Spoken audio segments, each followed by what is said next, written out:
Along the Rhine region of Germany, the faithful decide to take matters into their own hands.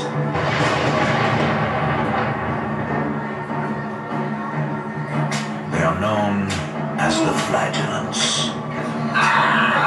Fanatics who think they can win God's mercy by imitating Christ's bloody passion.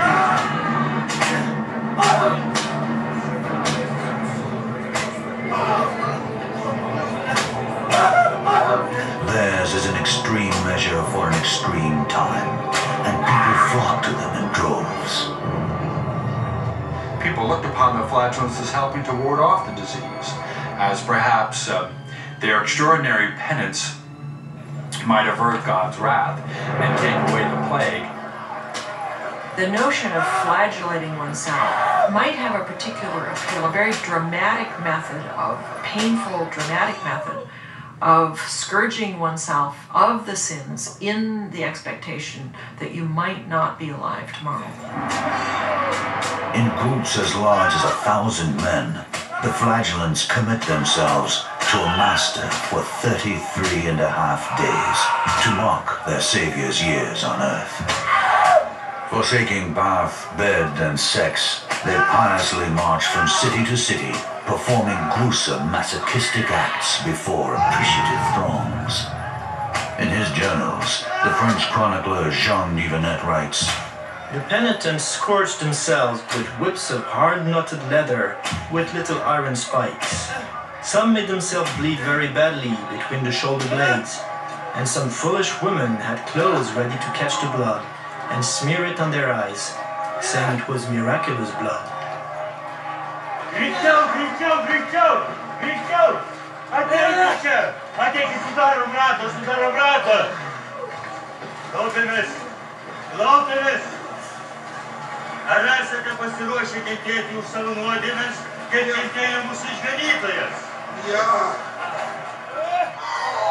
Pope Clement VI, however, feels threatened by their growing influence. The flagellants were suspected by the organized religious establishment. Their coming to a place often created a lot of commotion, and sometimes it was accompanied by even movements against the town authorities or other groups. Religious reform, too.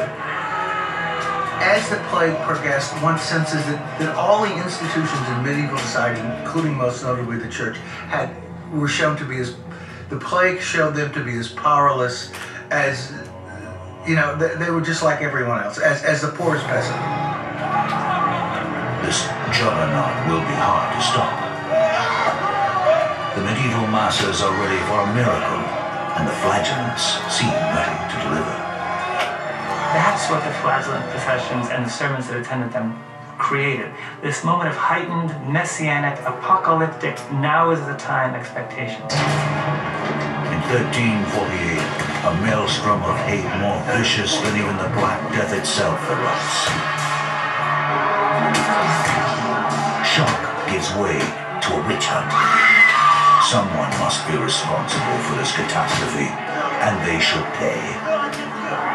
In a torrent of hysteria and fear, the crowds target the helpless and innocent in a bloodbath of biblical proportions.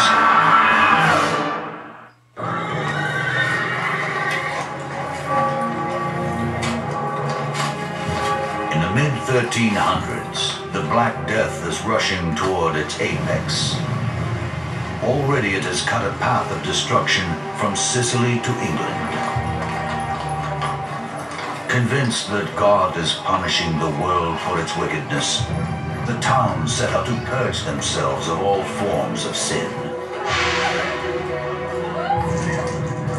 The first thing they would do is pass urban reform ordinances. No gambling, no swearing, put the prostitutes out in a house in the countryside, clean up your act. Maybe that will avert the plague.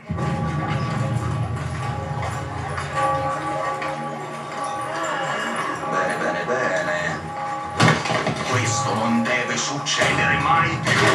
E voi seguiteci. Per lui e per la ragazza è tempo di prendere una vacanza. In many towns, like Pistoia, Italy, town fathers combat the plague with new laws changing the treatment of the dead. Ordinanza numero 3. I cadaveri non potranno essere rimossi dal luogo della morte prima che vengano chiusi in una cassa di legno. Ordinanza numero 5. Che nessuno abbia l'ardire di portare cadaveri all'interno della città. Ordinanza numero 30.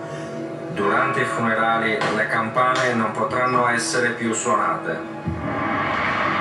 The tolling of the funeral bell, once a comforting sound to mark the passing of a loved one, has become an incessant reminder of a world gone to hell. There were so many people dying that you might have a priest might be leading one procession, a procession of one person to a grave, and then he would look behind him and he would see 10 more that he would have to accompany to their grave. So there was a mass death, so much death, in fact, that people, in a sense, became inured to it or hardened to it. That now funerals became the occasion of witticisms and jollification. But in Germany, the escalating death toll brings out something even worse in people. The extreme violence of the flagellant movement. Their violent self-punishment, complete with the suggestion of holy blood, creates a sensation as they travel through a countryside empty of hope. Their dramatic displays are far more compelling than the ineffectual mutterings of the village priest. The flagellants focus the people's fear and rage on a tangible target, the local church.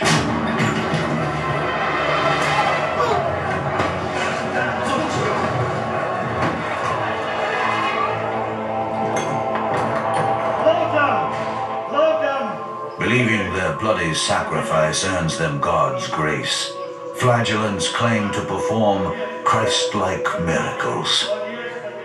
Some flagellants believed that dead babies or dead children could be revived in their midst.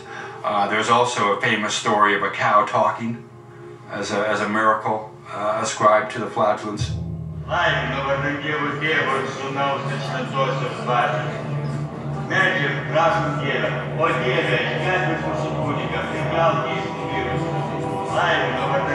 Along the Rhine, it seems as if miracles are being performed. While in Avignon, France, the very heart of Christendom, 400 people are dying a day.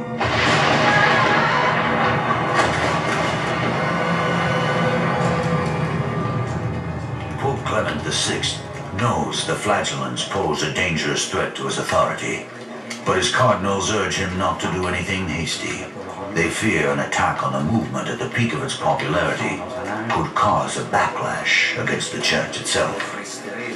There's an interesting dynamic between the popular attitude towards the flagellants and the authorities' attitude towards the flagellants. The authorities tended to take a hostile stance, but the people, on the other hand, seemed to have supported the flagellants, largely because they associated their arrival with a warding off or averting of the plague. Clement can do nothing to quell the insurgency. And the movement is about to take its ugliest turn. These processions could be experienced by ordinary people, ordinary Christians, as a totally transformative moral experience that uplifts them and that makes them feel that they have the strength and the energy to make their city or their town a better place, whatever that takes. It may take swearing that you'll never gamble again. It may take throwing the prostitutes out of the city. It may take expelling the Jews or even burning them.